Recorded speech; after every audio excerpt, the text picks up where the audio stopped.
Hi, Darius, Amy, Joe, and Colleen. Dan had sent me an email saying he had gotten from Special Ed about making sure you're part of the Special Education Literacy course on Learning Central. So I wasn't sure if you knew how to get there, but I thought I'm testing my tech skills here, making a screencast. So I don't know if you need this or not. If you don't need it, disregard it. If you need it, great. On your Wake ID portal, go to Learning Central. When you get down there, scroll down to courses on the left side of your screen, click on courses. When you get here, scroll down to the very bottom where it says all courses. Then you click at the top here, this button that says browse more courses.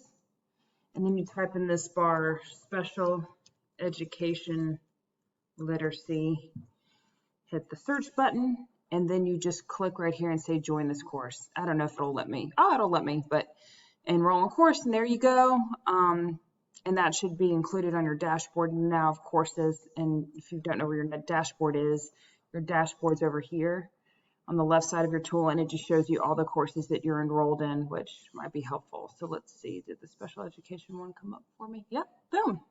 All right, you might already be enrolled, but just thought I'd let you know. Hope you guys are having a great day. Bye.